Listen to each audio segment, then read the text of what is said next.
Righty-ho. Let's just kick off. So good evening, everybody. I am Meg and I'm in part of the marketing team here at MCI. So tonight my role is to introduce our advisory specialist and speaker, Sean. We welcomed Sean to MCI in January this year as we saw a gap in our toolbox of experience to help support you in your business. I am super proud of the partners at MCI because bringing someone like Sean into an accounting practice isn't normally done. So we've branched out and we're mixing things up. So Sean is a corporate banker with 17 years of banking leadership and deal structuring experience. There's quite a long list of what Sean can do here. Previously specialising in large scale agricultural businesses, and outside of what he does with MCI, he also has his own bits and pieces. He owns his own dairy farm in Woodville, and he owns a beef and sheep farm in Seddon. So Sean is skilled in leading teams, mediation, coaching and facilitation, business strategy, deal structuring, the all importance of raising finance, intergenerational business transition and business governance. Now, as Sean said before, we will have, after Sean's done the webinar, we will have some time for questions. So jot those down as we go through the webinar tonight. And as you know, we have actually automatically put you on mute. So all going well, we will unmute you for the Q&A. Also, this webinar is being recorded and we will send it to you tomorrow. So over to you, Sean. Thank you, Meg. As Meg sort of shared, my name's Sean. I'm a partner and director of MCI. And thank you for joining us this evening. MCI is sort of mixing it up, and we're expanding our proposition into business advisory, and that's largely the space that I'm leading. And the current focus of that business is governance, business strategy, succession, deal structuring, raising capital, and equity partnerships. So this evening, we're going to talk about succession, which is a reasonably polarizing topic. Everyone's got a view and an opinion. And I guess this session is about sort of sharing some of my insights and some of the processes that underpin how we sort of think and operate in the space. There's room for questions at the end. So the context around what we're going to focus on tonight is family business, and particularly family farming businesses. The bulk of our audience tonight are farmers, so the webinar will focus on succession in the family farming business. And I guess farming businesses are particularly challenging because we're not only focused on business succession, but we're also dealing with the complexity of family. And typically we're dealing with a place of security, the family home. Typically farmers have a deep emotional connection with the land, and most farmers are deeply invested in their land and business, and to a large degree what they do defines them. So succession in farming is a relatively challenging process. There's a lot of emotion caught up in the process. So traditional succession gurus tend to sort of focus on a transaction. And I guess as I learn more and more about succession, as I deal with more and more of these situations over the years, what I'm coming to believe is that this is one of the biggest issues that we're actually facing in succession. Is there's far too much focus on a transaction and not enough focus on building the skills and capability within the next generation and allowing the outgoing generation time and space to process the change. So I guess my I guess, general theory around succession is we should be changing our thinking and essentially changing how we word up succession to transition. I think we should be thinking about business transition in the context of a wider window, and move our focus away from a transaction. Essentially, if we get the transition or the process right, the transaction will naturally fall out of that. And we'll actually mitigate a lot of the tension and the emotion that's brought about by that sort of tension that's generally predicated off a focus on a transaction, which is generally time and pressure bound. So if you just turn to the next slide there, Meg, really the things I'm going to talk about tonight, defining succession. What are we talking about? What's the undercurrent that underlies a successful solution? And what are the principles of good transition? What are the biggest challenges or obstacles? I'll just share a little bit about some of the things I've seen over the years, and then where to from here, and how can we at MCI help? I think we'll probably get through the slides in about half an hour, less than that maybe, and then we'll hook into some Q&A. So I guess defining succession, what are we talking about? Succession means different things to different people, and essentially this is one of our core challenges, is how do we all get on the same page about what we're talking about. So I guess some context around what I'm talking about there. For some people, succession's about the business. Others, it's about the family legacy. For others, it's about transitioning the farm or handing the farm on. There's all sorts of different ways to define succession, and different people have different views.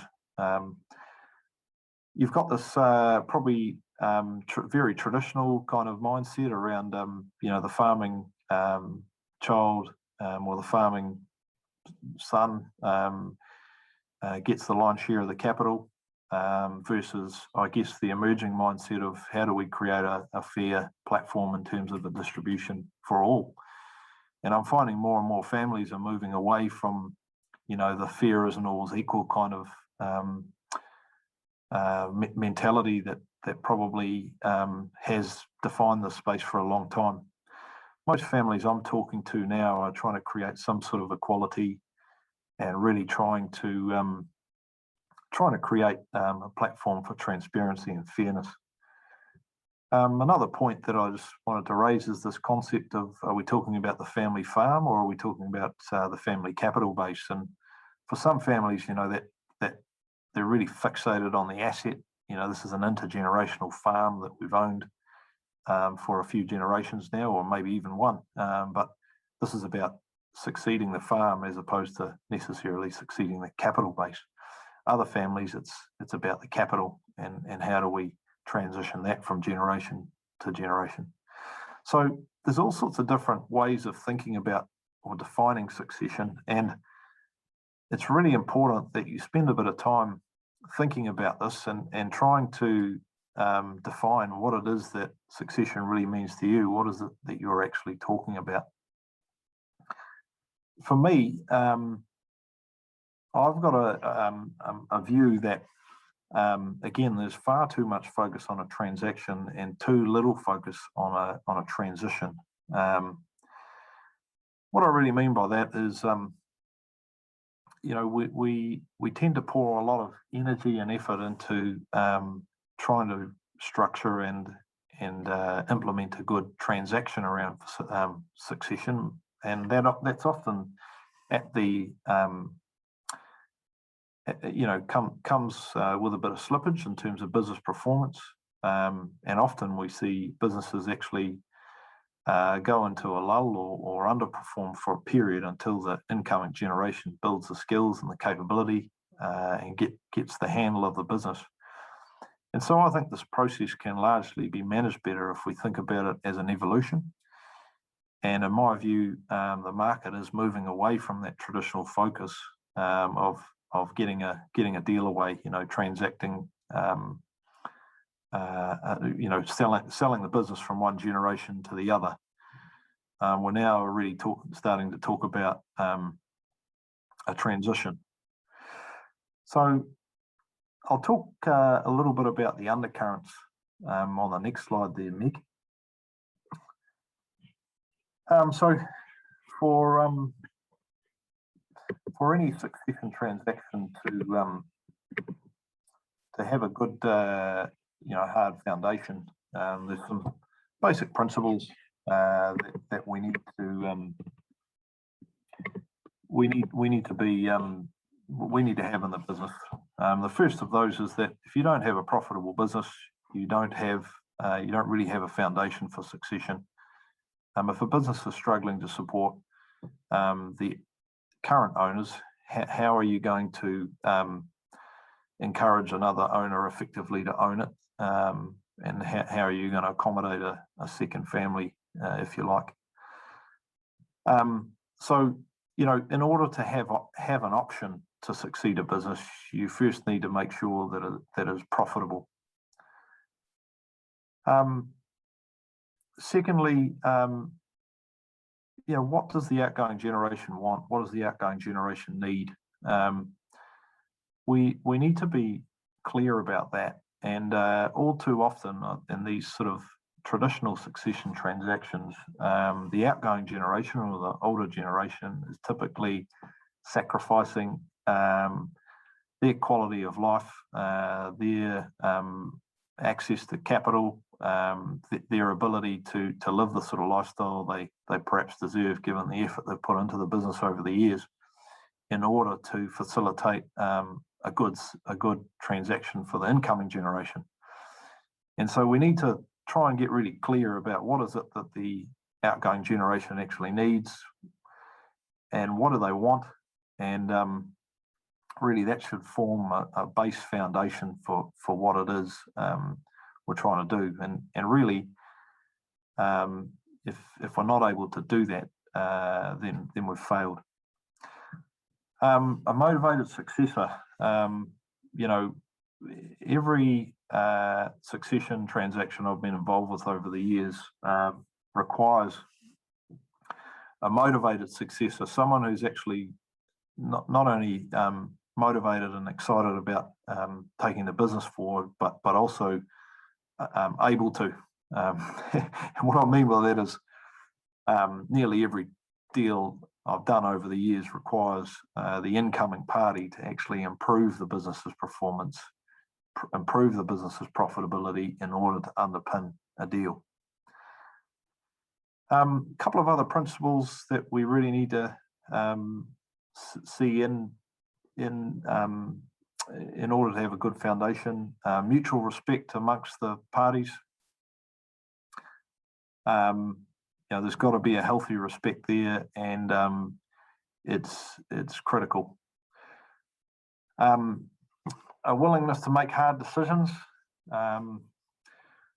If we're unable to actually make a few hard decisions in this process, or in these processes, ultimately it becomes very, very challenging to actually move forward, because inevitably these processes are fraught with hard decisions. And the two last points, an acknowledgement that the process is hard for both generations. Often I hear from the incoming generation that they find it hard to stamp, push in on the business and start stamping their mark on it until such a point as that transaction takes place. But what I'm becoming increasingly aware of is that we've got a lot of the people I'm dealing with on the outgoing generation are really struggling with how they define themselves as they move forward and hand the keys over. So the process isn't easy for anyone involved, and yeah, it's like I say, very emotional, which probably just brings me to that last point, which is enjoying the journey. And I think because of this focus on the transaction, there's pressure, there's stress, there's a business transaction overlaid with emotion. We often end up not enjoying the journey or the process. If we think about this process as more of a transition over time, it does enable all parties to get their heads around what's going on and process it emotionally, so that when the time comes and the transaction does actually happen, typically there's less emotion being processed in that part of the in that transaction. I was going to just ask, I know I don't want to jump in too much, but when you say enjoying that journey and the mutual respect and all that making willingness to make those hard decisions, that conversation, Sean, that doesn't happen 5 years before someone wants to actually move on, right? This is going from the conversations this is how it's from primary school, high school level. Is it how long is that conversation? Well, just pop onto the next slide, Meg, because that's a perfect segue. So what are the principles of good transition? The first bullet point: start the day you go into business. So look, this is how I define succession. I've got 6 bullet points here. That was a genuine question, actually. Yeah. So there's 6 bullet points here on the slide which kind of define how I view succession. And you can see here that I've got much less of a focus on a transaction and much more of a focus on a process, which is, first of all, you've got to start the day that you go into business. You've got to be clear about a really critical question. Are you an intergenerational business, or are you trying to build a business to support your lifestyle, and that's where it ends? And, there's everything in between. But, the day you go into business is the day you need to start thinking about the stuff. And it doesn't necessarily have to be a family member that you're thinking about to succeed your business. It could be, how am I going to exit this business or sell this business at some point in the future? And that's how a lot of commercial businesses actually think of this process of succession. So the second point: have you got a clear vision for your business? Have you got a clear strategy? What are you doing? Is it documented? All too often, I'm finding that farming businesses don't have a clear vision. They don't have a clear strategy. It's not documented. And that makes it very hard to share with other stakeholders, not just your family members, but also your professionals, your staff, these sorts of things. If you can get clear about that, actually starting to share an intergenerational vision, for instance, with your kids starts the juices flowing early and gets them thinking about what you're trying to achieve. It also helps you define that and effectively start thinking about what that might look like 20, 30 years down the track. The next theme is growth. So if you're not growing your business, your options for succession are going to be fairly limited. Those who have grown their balance sheets and their businesses have much more options when it comes to succession. And this is becoming an increasingly big issue. Businesses that don't actually have the scale to execute a succession plan, but have a desire to pass on an intergenerational asset, things can get very hard and very messy. So my view is if you've got to be growing if you're genuine about succession. I've seen some really good examples of people doing that over the years, and quite deliberately too. One particular case that I can talk about openly, because he's quite open about it, is a bloke by the name of Rob McCreary in South Wairarapa. He very deliberately started with an objective of putting all his sons into farms, and he's achieved it. And built a sizable business on the way through in order to facilitate that. So establish a governance structure. I guess what I mean by that is, if you get a governance structure in place, you've got a way to hold you accountable to a strategy. You've got a way to actually sense check your aspirations, your strategy and vision, and ultimately whether your growth objectives are sensible and smart.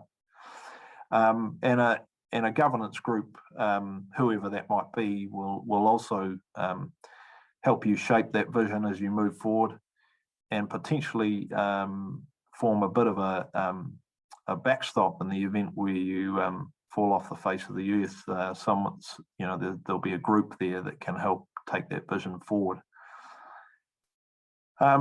So people are generally a bit intimidated by this sort of governance concept, but it's actually not about getting a group of people around you that are going to tell you how to run your business. It's actually about getting a group of people around you that will help you to make good decisions and help support you to achieve your objectives.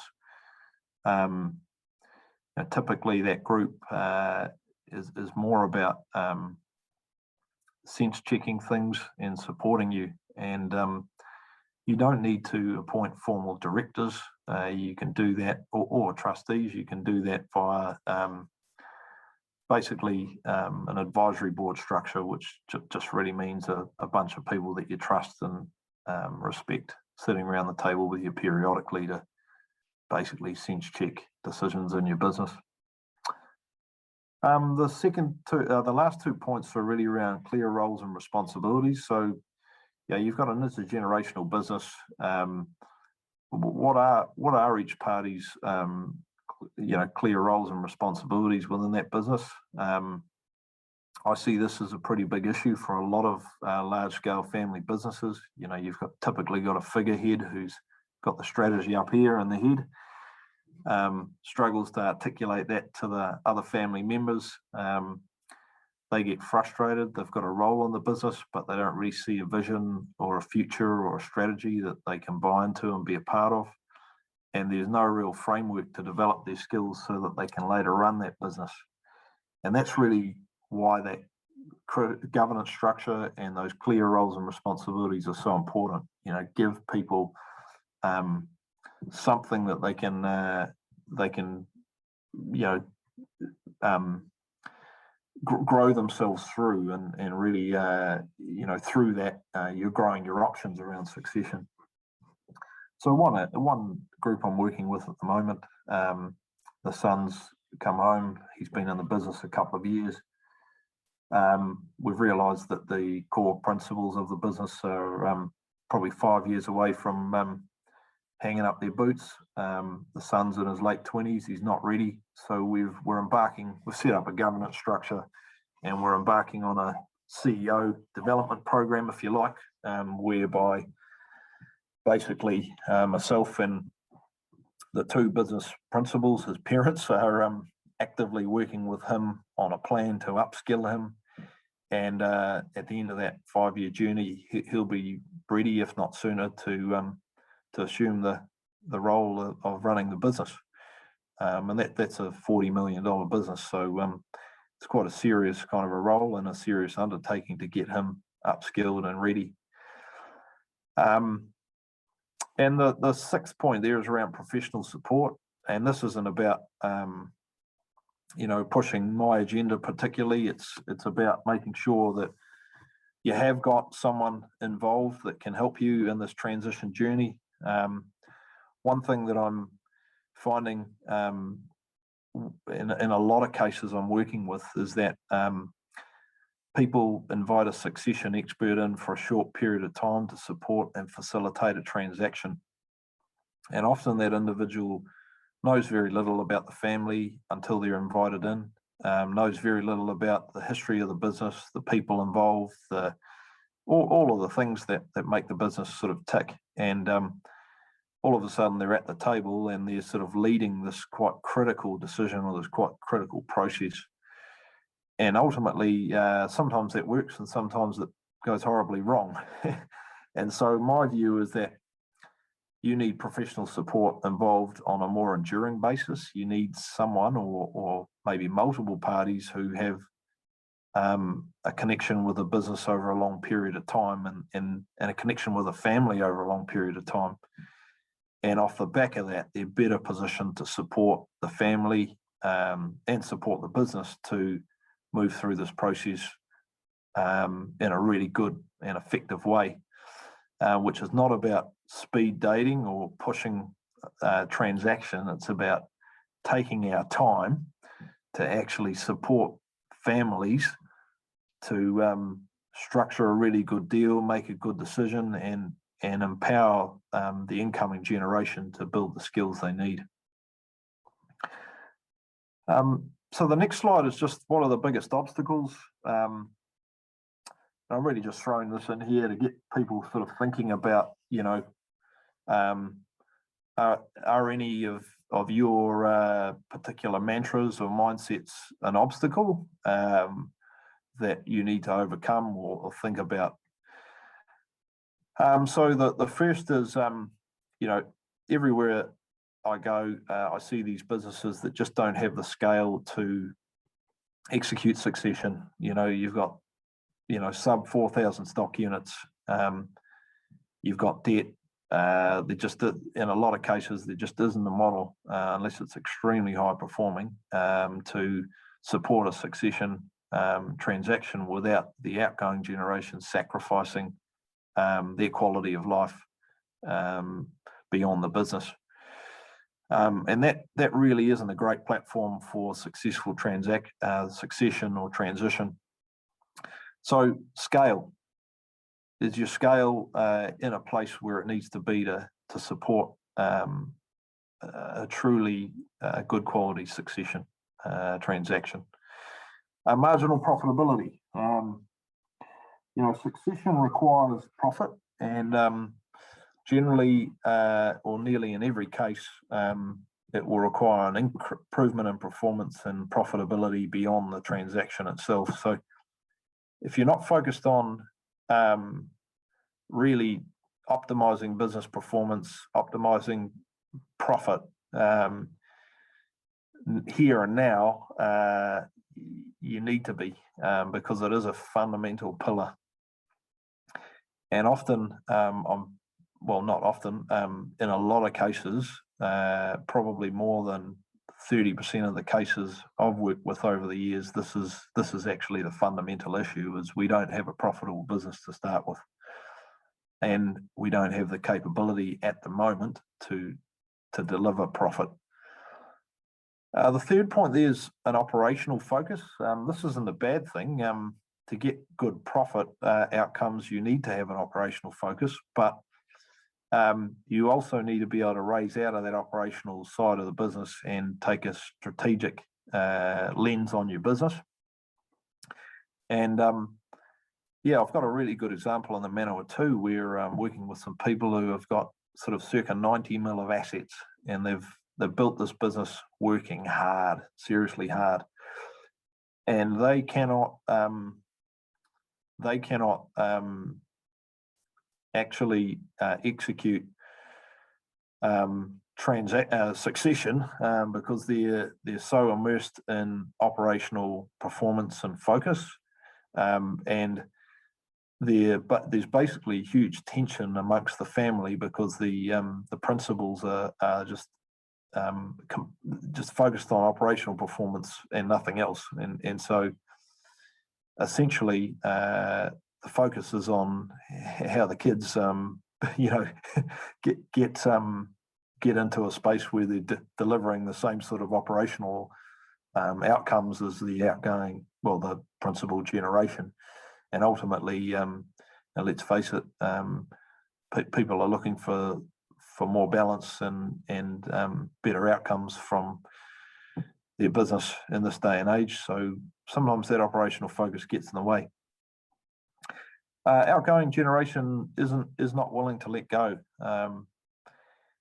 This is a pretty typical kind of issue. A lot of people sort of starting to tackle succession in their early 60s.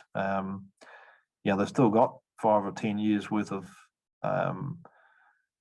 pretty good life left in them as a minimum. And we sort of get into the space where there's probably an innate realization that it's time to do something, but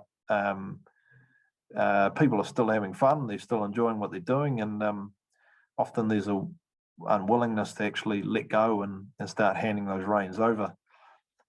And this is where I think transition really hits the floor. It's, what can that outgoing generation do to actually truly support the incoming generation, building capability, skill, strategic acumen.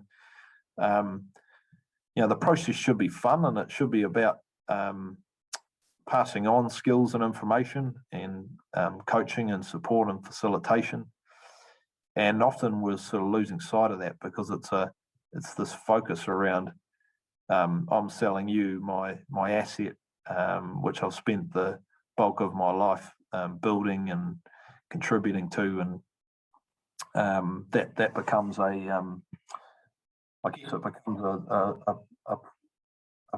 piece of tension as opposed to the fun opportunity that's on the table for all, really. So the next point's around vision. I'm finding increasingly there's just not a lot of clarity around what family farming businesses sometimes trying to achieve, and in most cases it's not documented. That makes it very hard for the incoming generation in particular to sort of understand, hey, what are we trying to do here? How do I fit into that? How can I contribute to that? And again, when you can't see that, it does create tension. So, I think when you get that vision or you get that business strategy documented and you share it with the incoming generation and all the family members, really, what you end up with is a better platform for people to contribute and more room for people in the business, because people start seeing, this is what we're collectively moving toward, and this is maybe how I can contribute to that, as opposed to, I don't know where we're moving. I think it's time that I took over so that I can define where we're moving. Let's get this transaction underway.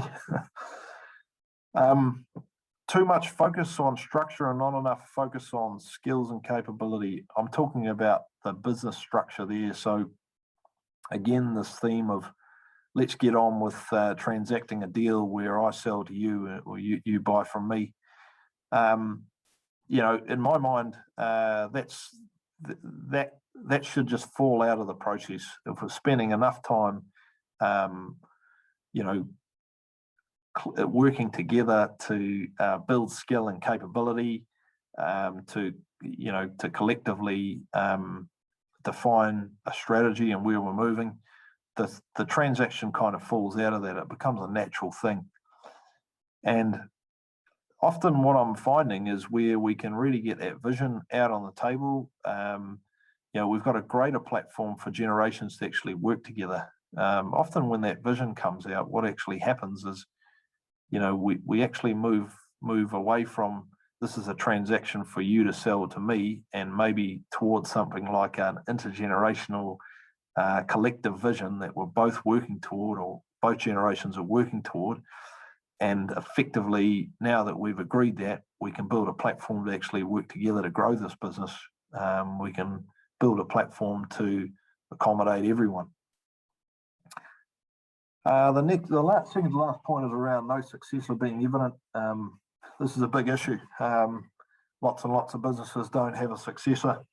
It's particularly painful for some families. I've seen a lot of really big family businesses, big farming businesses that don't have a successor, and someone or a couple, maybe a wider family that's worked for a long time, sometimes generations, to build a pool of wealth, to build a farming business, and no evident successor. And we've got to be thinking about, in a lot of those cases, you've got people who are really unwilling to sell their asset. It's important to them. it's something that they care deeply about. And so what are the alternative solutions if there's no clear family successor? Can we create other pathways? And I've been involved with a number of transactions where, you know, folks in their late 60s have been able to partner with younger folk to build a sort of a collective business model, an equity partnership, if you like. Other structures are used too, and what that ends up doing is it gives the older generation an opportunity to kick on for a while and continue to enjoy their business, but maybe not have to do the dagging and milk the cows and so on. So, lot of solutions for that problem. And then you know, then the age-old chestnut around are you working towards something? And what I'm finding increasingly is that where you've got an outgoing generation that doesn't have something they're working toward or something they're looking forward or working forward toward, it becomes quite challenging for them to get their head around how you know, succession plays out, and essentially yeah, this becomes a barrier. So I'd encourage anyone who's thinking about life beyond the business, who's thinking about sort of where do I head from a succession point of view, to sort of think about life beyond the business. It doesn't have to be life beyond the business in entirety. It can be life beyond the business ownership or something like that. If you have a focus, if you have something you're actually looking toward, tends to be a really good thing and a healthy thing in terms of moving the process along. Right, what have we got next? Where to from here? So I guess just a few quick principles to keep in mind or think about. Start yesterday. Sooner you start, the better.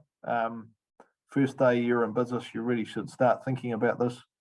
Identify your team. Who have you got around you? Who's going to support you with your journey? Who can you use to help you build a plan and hold you to account? If you're starting to really think about succession deeply, you need an independent facilitator. There's no question about it. You need someone to help you. You can't have those conversations with your family on your own. The stakes are too high. You've got to get it right. Find someone who knows what they're doing in the space.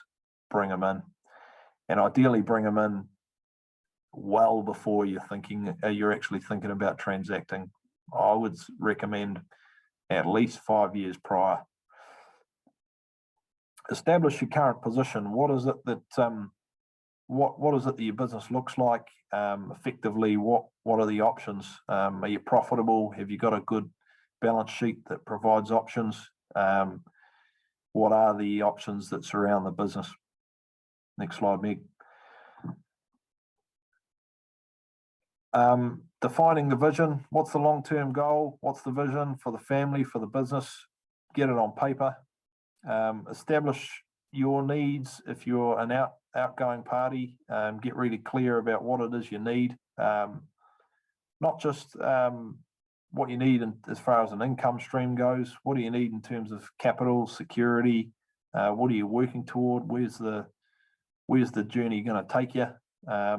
These sorts of things. Engage the incoming generation around what they want. You know, what does that incoming generation really want? What's important to them? I've got an example of another business, very, very large business as well. Over $100 million worth of assets. There's only one child. He's less focused on buying the assets off his parents and more focused on enjoying as much time as he can working with them in the business. So their kind of fundamental philosophy is, we're having a shit ton of fun. We're going to work together. It's pretty easy. At the end of this process, you end up with the asset, but there is no focus on who owns what. It's more about them having fun together. So engage that incoming generation and really find out what are they all about, what do they really want. and obviously engage the wider family. That the process needs to be transparent.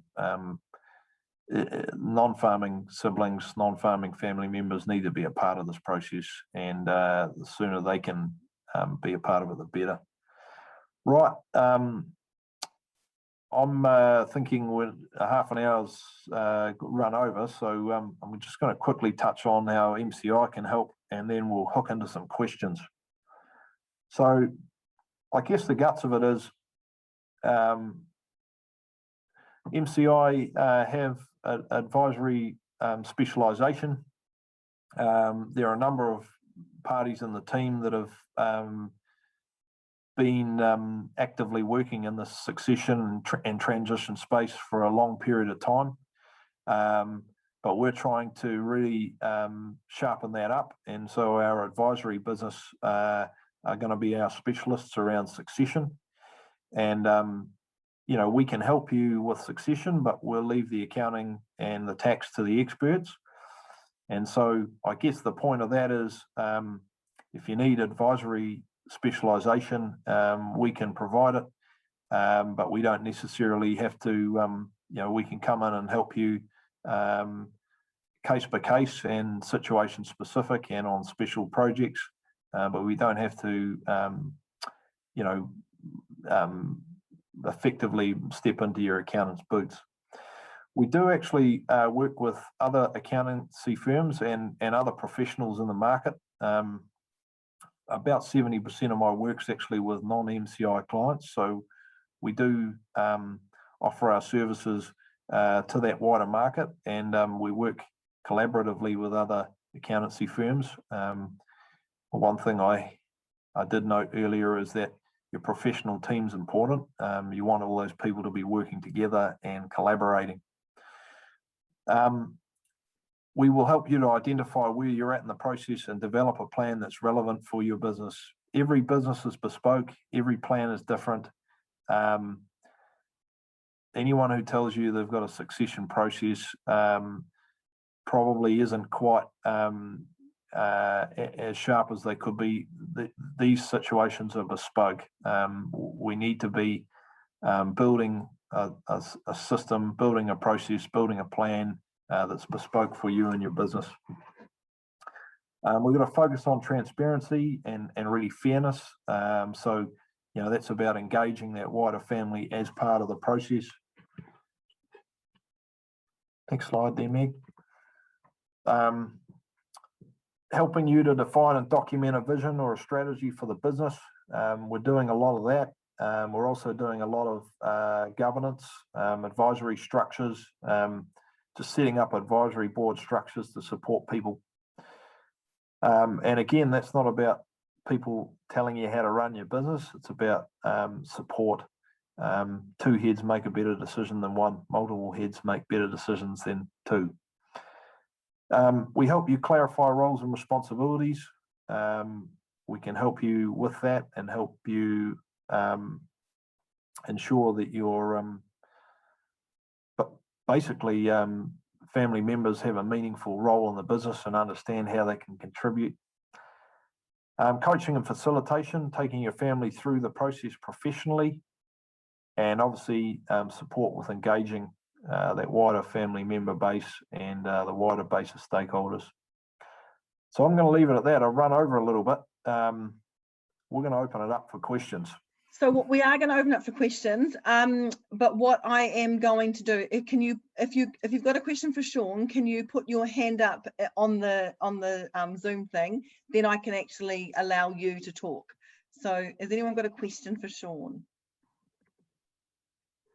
Because you don't have to have a question for Sean, but if you do have one, it's free today.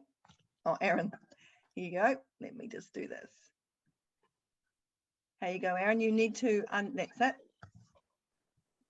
Thanks, Meg. Hey, you get it, Sean. My question, I guess, is probably around the mindset of maybe that maybe some farmers have about equitable succession, where there's maybe three siblings and they really want to make sure everyone gets sort of a fair deal out of the situation.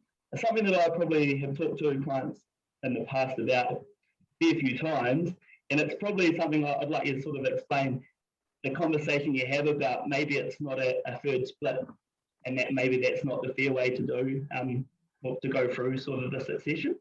If you can understand what I'm trying to say.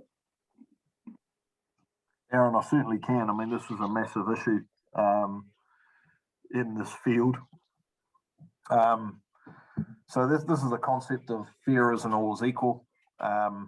Everyone's probably heard that phrase before. Sometimes it's just not feasible to actually accommodate a fair split of the capital base. I guess families are increasingly more and more concerned about the space. There's a much bigger focus on creating equality and ensuring fairness in this process and when assets are split. There's many different ways to structure that or do that. The critical piece to that puzzle is about fairness and transparency and making sure that all family members understand what the structure looks like and what the obligations of the incoming party might be. I'm dealing with one particular case there at the moment where we have, I guess, a situation where one family member's farming and the others aren't. And that farming family member will end up with an unequal split or an unequal division of the capital. In this case, we've been able to engage the other siblings to ask them how they feel about it, provide them with transparency about how it's necessary in order for the farm to be retained within the family. And we've asked them to provide us their thinking and their position on that. And essentially the other two siblings have been agreeable to a structure like that simply because they're excited about, well, they're motivated about ensuring the farm stays in the family and motivated about ensuring mum and dad actually get enough capital to support them moving forward.